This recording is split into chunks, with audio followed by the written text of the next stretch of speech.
guys, welcome back to my channel. In today's video I am doing my end of year book tag. Very exciting. I can't wait to start reminiscing on all of my experiences this year, because it's actually been a big year for me. Like, I've gone further in my goals. Also, if you can hear any background noise, I do apologize. He's just watching TV. All right, so I've got some book tag questions I'm very excited to answer. So the first question is my most disappointing book of the year. I would have to say my most disappointing book of the year is The Power by Naomi Alderman. This, I'm pretty sure she's the same writer as all the books for Doctor Who and like the screenplay, I guess. I love Doctor Who though, that's the thing, so it was a bit surprising as well.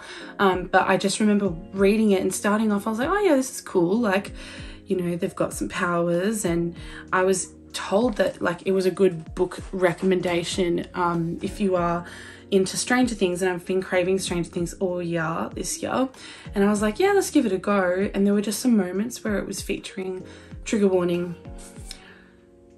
essay and all of that, and it was really hard for me to read. Like, I just had to put it down.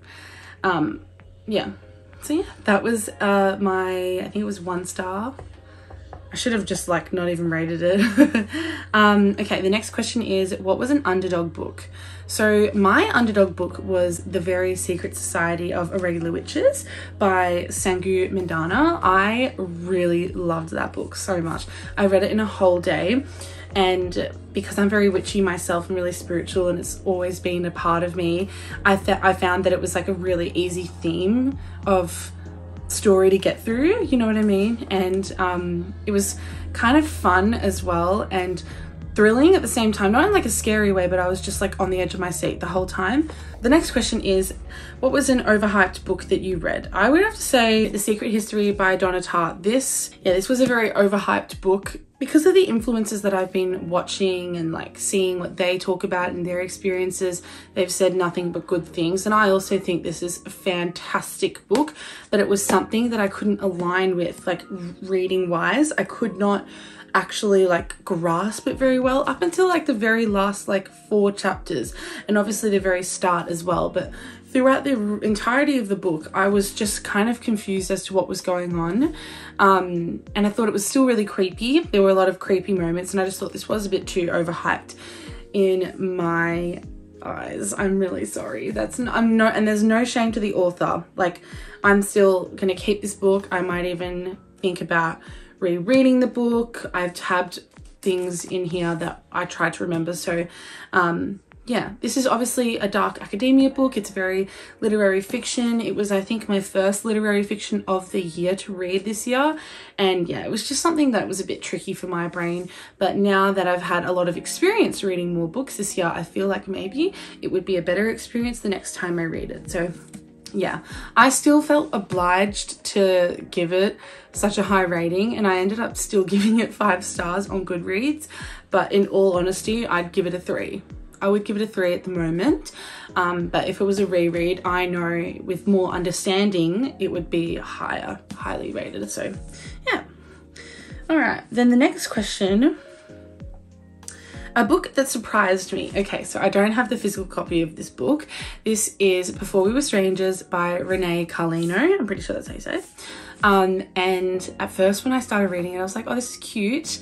And then it just started getting really cringe, and things were happening, and I was like, oh, I don't think I like this. I don't think I even want to like continue reading this. And then I was like, you know what, let's just push through it. I read it in a whole day as well, and instantly started realizing it was building up. It was like I was getting into it, and I was like, what? I was getting surprised and I was shocked, and I was like, you know what, this is actually great. I gave it a 4.75 stars. Like, what? That is crazy to me, because that's a very high rated book, and considering the fact that when I started I was like, oh, I'm not really sure about it, but it's very fall-esque. It's set in, I think, the 90s or the 2000s from my memory. Yeah, that's the book that surprised me. All right, this next question, I'm so excited about this question because I haven't read a lot of books where I've been like, that's a 5 star and I'm obsessed with this couple, but I have I have a few on here. My favorite couples of the year. So I've got Adam and Olive from The Love Hypothesis. I've got Kai and Peyton from Powerless. I've got Zayden and Violet from Fourth Wing. I've got Iris and Roman Kit from Divine Rivals. I've got Summer and Rhett from Flawless. Avery and Jemison from The Inheritance Games. I have Russ and Aurora from Wildfire. Very, very cute. The next question is your favorite main characters of the year. So my favorite main characters of the year, like it goes without saying because obviously my favorite book of the year is Fourth Wing. So it's definitely Zayden and Violet. I love Zayden so much. Like I am so obsessed with him. I want a clone of him to date. I want to date him. My new favorite author that I discovered was obviously Rebecca Yarros because it is my new favorite book. I love her so much and I can't wait to get stuck in Iron Flame. It is a part of my December TBR. Am I going to get through it? I don't know because I'm in the middle of 4 books right now. Like why am I so stupid? Anyway. What is the happiest book you read this year? This was really hard for me to conjure up when I was starting to plan out what I was going to say for this one, but then I kind of thought, I was like, oh, I reckon it's The Love Hypothesis. So this one has crept back in again. This was the happiest book for me this year, I think. Obviously there were, you know, moments in this book where we see a past in both these two, especially Olive as well, and what she struggles with, and that is sad, but this was just so cute to me and it was just so happy, and I feel like if I'm feeling really sad one day, I'm going to re-pick this up and I will instantly feel better, so I loved it. Okay. The next question is the most frustrating book of the year. This is Magnolia Parks. Magnolia Parks by Jessa Hastings. This is the most frustrating book. It's very toxic, but it is so well written. Like it is so beautiful at the same time, the way she's written everything, especially towards the end, but also throughout the whole book.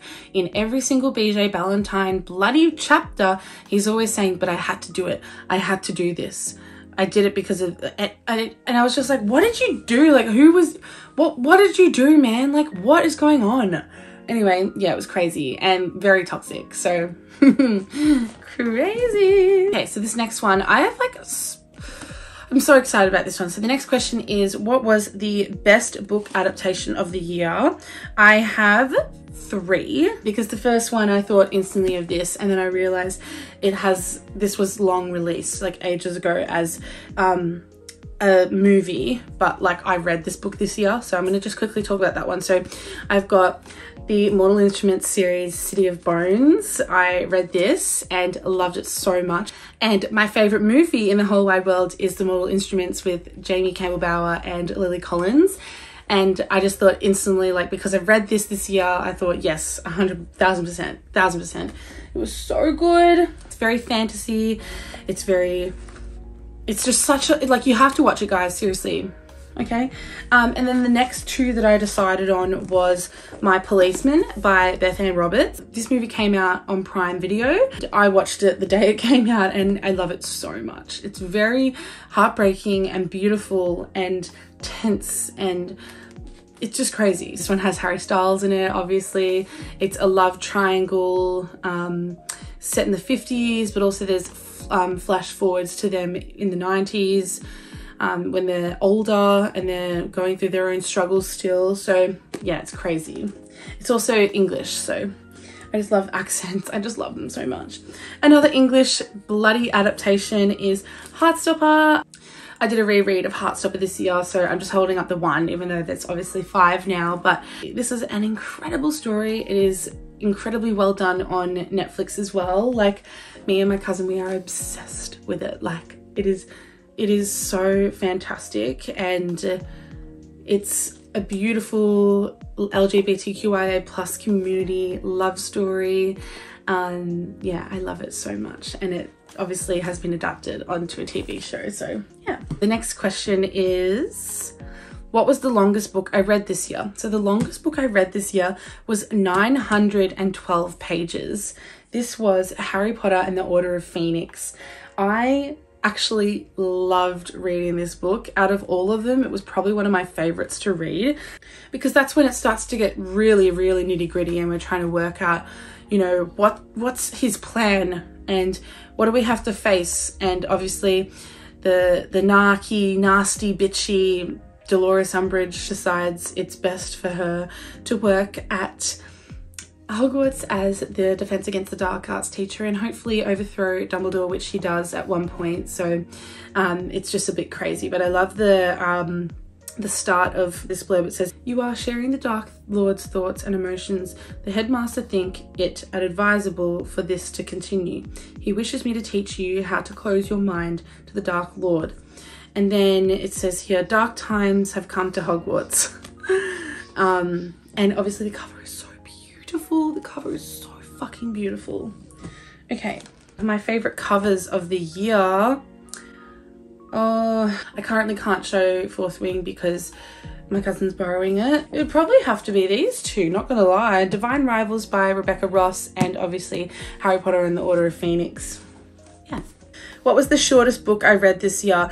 It's called the Blue Day book. I don't actually have it on hand at the moment. I don't know where it's gone, but it is a self-help book and it was 92 pages long. And it's more of a picture book with words on the bottom of it. Now I'm up to a book you haven't stopped thinking about. This one is it goes without saying, Powerless. I am so thoroughly in, like, I'm completely like sucked into this universe still. Powerless by Lauren Roberts. It was honestly it was a 0.5 mark off being my favorite book of the year. Obviously Fourth Wing is, and then that one is right under there. It was so good. It was just perfect. It's very like Hunger Games vibes. It was just fantasy like no other. It was perfect. Cringiest read of the year was Haunting Adeline by H.D. Carlton. I hated it, but I also like enjoyed the thrill of it. Like I just instantly started noticing once it was really something I shouldn't romanticize at all. I was like, all right, this is kind of like a thriller. That was crazy. And it was just very cringe as well, like with what he was thinking and then the reactions of everything. I just didn't like it. Unpopular book that you loved. Everyone Someday in This Room Will Be Dead by Emily Austen. I loved it so much. It's very literary fiction. It is giving like Fleabag. It's a part of the LGBTQIA plus community, and it's also a very relatable book, and you just want to think, oh my god, like what are you thinking in your mind right now, girly? What are you doing? It was so good. Fave book quotes of the year. You're right, we do make a great team that's in Powerless because they band together. Just like the way they both think of each other, especially the way he thinks of her. You tap your left foot when you lie, ever so slightly. I started noticing it when you said you hated my dimples, and obviously we both know that is a lie. Like, it's just giving Damon Salvatore. I love it. And the way he calls her grey. And I love the vicious little thing. Vicious little thing. That's like the quote of Powerless. And then the next thing was in Divine Rivals where he goes, little flower. I see that because she's like, oh, I was named after like the iris like of a flower.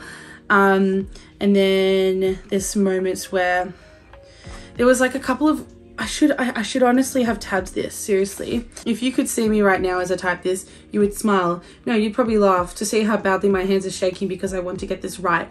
I've wanted to get it right for weeks now, but the truth is I didn't know how, and I'm worried what you might think. It's odd how quickly life can change, isn't it? How one little thing, like typing a letter, can open a door you never saw.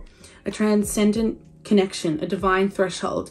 And if there's anything I should say in this moment where my heart is beating wildly in my chest and I would beg you to come and tame it, is this: your letters have been a light for me to follow. Your words, a sublime feast that fed me on days when I was starving. There was another one too, like it's a very famous quote and I haven't actually tabbed that quote, but it's like describing things. It's the way she was describing something and I was like, oh, and then he like took that as well and he enjoyed the quote and then he gave that quote to her later on saying, a wise person something told me, yada yada yada. Okay, book with the most unique concept was Red Rising by Pierce Brown.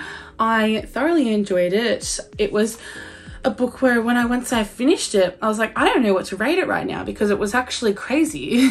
Its unique concept is the fact that it's set in a different planet, like Mars. I'm pretty sure that's where it's set from my memory. And I was just honestly trying to picture all of the senses that they were sensing, like all the however many senses we have, like sight, touch, feel, taste, etc. You know what I mean? And just like what they had to go through the second that the story started moving, I was like, what is going on? Like, what is actually going on? And I just think it's crazy how it's illegal to dance. Like, that's hard for me. Last question is, what will I prioritize in my 2024 reading year? So I definitely want to prioritize mostly my physical TBR and just keeping on top of organization. Obviously aiming higher as well. So I am yet to still think of a number, but that will come up. But I feel like I'm leaning towards more of the 100, like around 100 books. I know that's crazy because I've only read just under 70 books this year alone. But I just think it would be wise for me to give it a go, give it a red hot crack, but also I don't want to be too ambitious either, because obviously like I'm trying to learn from my mistakes, especially when I'm like, I really want to read this amount of books in this month, but you never know how busy your month's going to be or how less busy it will be, like if you have more time to read. So I've noticed like in my good months, I'm reading 9+ books, but in my trickier months where it is a bit more stressful, the maximum will probably be like 6. And like, that's still great. But I think I just can't be too crazy, and I tried to like structure it as well. But I'm thinking maybe let's aim, like the first goal could be 90 books. I love how I'm looking at my journal and it says my fucking journal. It's so funny. Yeah, and then obviously another priority that I want to work on is strengthening my reading ability. And that can come in a lot of different ways. I feel like I used to be on top of it where I would be like challenging myself, and if it was a book, like a literary fiction book where I was like, oh, I don't know if I can read this. Like my brain is not adjusted to this format of writing, you know? And I'd be like, you know what, let's do the 5 method. Let's do my multiplication method. So I would read 5 pages and then I'd be like, okay, now I'm going to double that and read another 10. Add another 5 on. So after 10 it would be 15, and then after 15, 20. And then slowly I would just completely get through the book and I'd be like, okay, cool. But now I've kind of like completely adjusted where I'll just like, I'll devour it. Like I binge read so quickly now, which is fun, but it's not an always thing. Like there will be books where it feels like a bit more stumpy, or I am more of in a book slump and I just can't get through it. Like at the moment I feel like I am actually in a book slump. I'm very unmotivated with a couple of the books that I've decided to read because I just feel obligated to read them right now, considering the fact that they've been coming along with me the whole year on my TBR, and I'm like, I'm gonna read it this month, then I just keep forgetting and I'm just like, I've got it, you know. But yeah, I just want to strengthen my ability so that way I could read faster. I've been doing a lot of research on like ways to improve that, and obviously it just comes with practice, and I've heard and obviously with my own experience I've noticed like if it's a certain genre, I'm also like fixated on it and I'm excited about it and I'm passionate about it, then I will quickly get through it, you know what I mean? One like huge goal in that is I would like to read more pages in the hour rather than only reading like 40 to 60 pages in an hour. I don't know, there's some people I know out there that can read almost 100 pages in an hour, and I'm like, what are you doing? Like, what are you on? Like, and another thing too, I've noticed like if I've got a blanket on my body and I'm trying to read, I completely fall asleep. Or if I'm sitting in a certain position, I will fall asleep, and it's really bad. It's annoying as well. But yeah, so that is everything in my video today. I just wanted to get through the little book tag. It was lots and lots and lots of fun. I hope you enjoyed it. If you have any questions, leave them in the comments. If you would like to follow me on any of my social medias, I do have them all linked below. I have them linked below in all of my videos. So please feel free to go check me out on all of my other sites. And if you like this video, you can give it a thumbs up. If you would like to stick around, you can also click that subscribe button down below, and I will see you in my next video.